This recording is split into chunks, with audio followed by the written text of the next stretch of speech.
اندازہ کریں کہ میرے پہ کیا گزر رہی ہوگی. It is painful. میری پورے پاکستان کی ماؤں بہنوں باپ سے پورے ورلڈ کی ریکویسٹ ہے کہ اس کو سپورٹ کریں. ریلیز فواد چودھری. ان بچوں کا حق آپ نے دلانا ہے بس. صبح سے میری سارے وکلا کی ٹیم یہاں پہ موجود ہے اور ان کو پیش نہیں کیا جا رہا. It's been delayed for good 8 hours. مجھے نہیں پتا فواد چودھری کس حال میں, کس طرح ان کو رکھا جا رہا ہے اور کس قسم کا سلوک ان سے کیا جا رہا ہے. مجھے نہیں پتا, میرا کوئی رابطہ نہیں ہے ان سے. کسی قسم کا کل خبر آئی تھی کہ ان کو لاہور لے جایا گیا ہے, لیکن کسی فیملی ممبر کو انفارم نہیں کیا گیا. اگر آپ لوگ کے پاس کوئی نیوز ہے تو پلیز مجھے بتائیے, کیونکہ میں اور میرے بچے بہت پریشان ہیں کہ فواد کہاں ہے. نہ تو وہ قصار تھانے میں موجود ہے جہاں پہ FIR رجسٹر کی تھی, اور نہ وہ کسی اور تھانے پہ اسلام آباد کے موجود ہیں جہاں پہ ہم نے ساری سرچ کی ہے, لیکن وہ ہمیں کہیں نہیں ملے ہیں. میں بہت گزارش کرتی ہوں اس پولیس اسلام آباد سے کہ میرے ساتھ تعاون کریں اور اتنا ظلم ان بچیوں پہ نہ کریں. ان کو ان کے باپ سے ملوایا جائے. 7 دن ہو گئے ہیں آج, پورے 7 دن. فواد چودھری صاحب کا کچھ نہیں پتا کیس کا کیا بنے گا.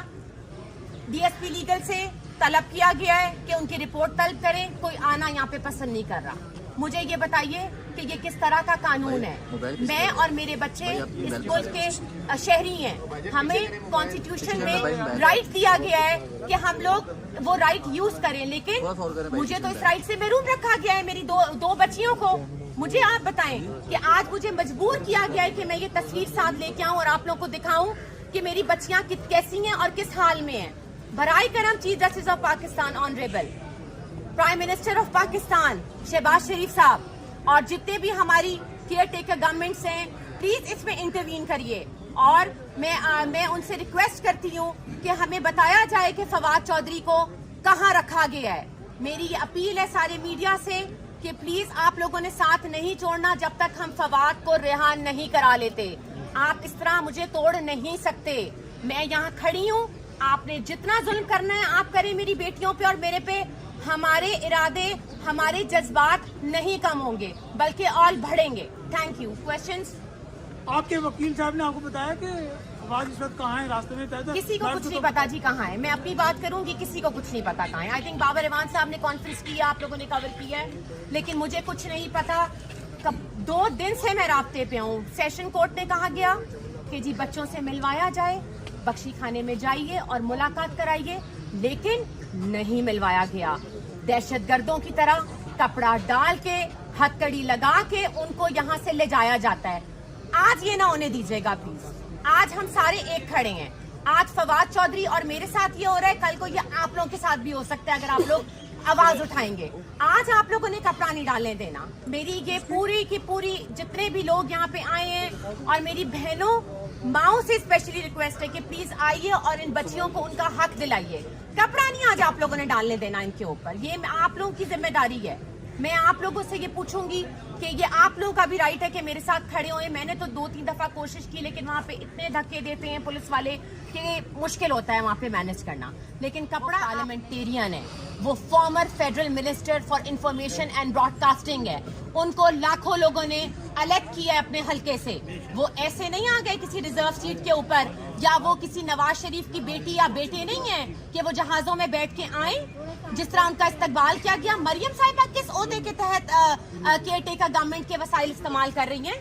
مجھے آپ یہ بتائیے کہ جس طریقے سے ان کا استقبال کیا گیا, جتنی پولیس وہاں پہ یوز کی گئی, میں انٹیریئر منسٹر صاحب سے پوچھنا چاہتی ہوں پنجاب کے کہ آپ نے کس تحت کے تھرو ان کو اتنی سیکیورٹی دی گئی ہے. I going to file a contempt against them in the court.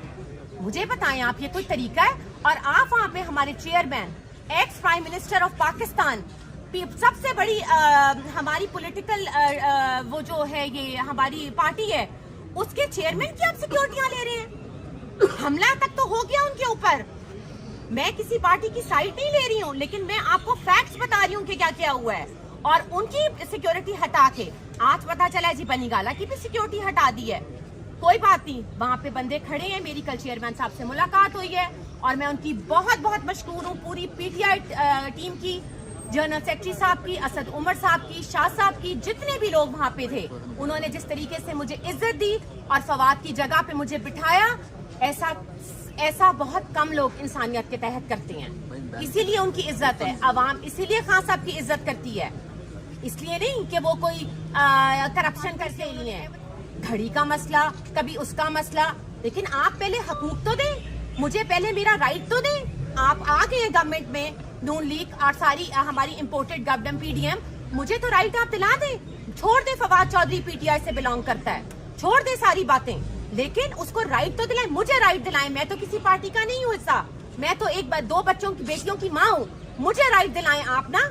मेरे से तो किसी हुकूमत के बंदे ने राब्ता करने की कोशिश नहीं की कि हम एक फोन करके अफसोस कर लें। उनको सर्च वारंट चाहिए, उनको फवाद साहब को टॉर्चर करना है, लेकिन हम नहीं टूटेंगे। मैं कल ही इनके लिए बहुत हूँ यहाँ लड़ने के लिए। Thank you. अच्छा, आपने ये कहा था कि आपका राब्ता नहीं है, आखिरी राब्ता आपका फवाद से कब तक हुआ?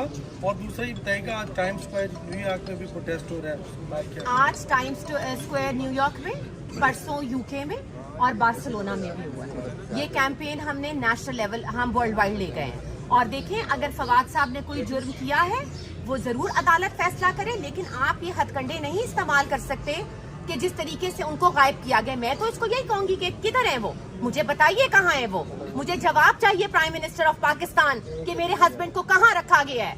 मुझे जवाब दें इस बात का कि वो कहाँ है। ऑनरेबल चीफ जस्टिस साहब 7 दिन आज हो गए हैं, फवाद नहीं बाहर आए, उनको नहीं मिली, ये बच्चियां महरूम हैं। मैं आपके आगे हाथ जोड़ती हूँ, मेरी इल्तिजा है आपसे, मेरी रिक्वेस्ट है आपसे कि इन बच्चियों की खातिर 100 वोटो लें आप। Thank you.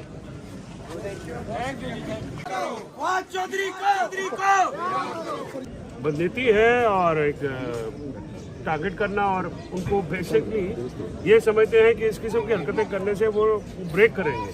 वो ब्रेक नहीं होगा, वो एक चट्टान के तरह खड़ा है, एक फौलाद के हौसले वाला आदमी है। मेरा भाई जो है वो कभी भी किसी के सामने नहीं झुकेगा। ये ड्रामे लगा रहे हैं, कल मीडिया से पता चलती है एक बात जी, लाहौर लेके जा रहे हैं, फिर रास्ते में पता चलता है वापस आ रहे हैं, फिर पता चलता है कि फिर जा रहे हैं।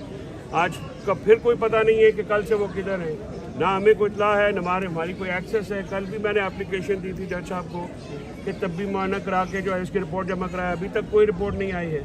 तो अब हम अदालत से हमने ये कहा है कि अगर आप इनको पता करके हमें हतमी तौर पे उनकी हमें बहुत तशवीश है, उनकी सलामती से मुतल्लिक भी ज़ाहिर है, और उनकी वेयर अबाउट्स कहाँ हैं वो हमें मालूम होने चाहिए, हमारा फंडामेंटल राइट है। और कोई भी सिटीज़न जो है वो उसको, चाहे वो पुलिस की कस्टडी में हो, लेकिन पुलिस की कस्टडी में होना तो आजकल एक खौफनाक अमल है। जो हुआ गिल के साथ, जो हुआ सवाती साहब के साथ, उसके बाद तो पाकिस्तान फवाद साहब की गिरफ्तारी और अनलॉफुल इलीगल गिरफ्तारी।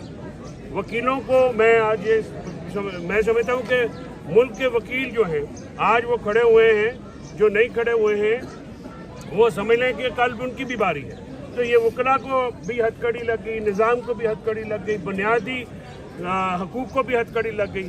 तो इस हथकड़ी को खुलने का इंतज़ार कर रहे हैं। फवाद साहब की हथकड़ी सिर्फ फवाद साहब को नहीं लगी है, वो पाकिस्तान के अवाम के हकूक़ पे लगी है, वो फ्री स्पीच पे लगी है, वो हक के आज़ादी के अपनी जो अपना सदाए हक बुलंद करने की आज़ादी है उस पे लगी है। तो ये हथकड़ी खोलना बहुत ज़रूरी है। ये हथकड़ी खुलेगी तो निज़ाम बहाल होगा, आइन और जमहूरियत बहाल होगी, और ये जो इनको जकड़ा हुआ है अपना इसमें आनी जंजीरों में, ये इंशाल्लाह हम इसको ख़त्म करके रहेंगे। सर, कोई टाइम दिया गया कि कब अदालत में पेश कर दिया जाए? सुबह 11:30 दिया था, 8:30 था, अभी तो 12 बजने वाले हैं, अभी कोई पता नहीं है। अभी दोबारा जाऊंगा, पता करता हूँ। अदालत से ये कहा है कि आप किसी सीनियर ऑफिसर को बुलाएं और उनसे पूछें कि वो किधर है। हमें कोई अपने तौर पर मालूमात तो दी जाए जी। सर, ऐलान नहीं भी करते हैं इलेक्शन करवाने का, तो उसके ऊपर आर्टिकल 6 नहीं लग सकता। ये मामला अदालत में है, अदालत देखेगी। सब जुडिस मैटर है, तो मेरा उस पर ज़्यादा गुफ्तगू करना, क्योंकि आज लाहौर हाई कोर्ट इसका नोटिस कर दिए, लेकिन मेरी अपनी ओपिनियन में शायद अहमद खान साहब का ये अंदाज़ा भी गलत साबित होगा, और अगर वो आइन को रौंदने की नीयत से चले हैं तो इसके कॉन्सिक्वेंस भी वो फेस करेंगे।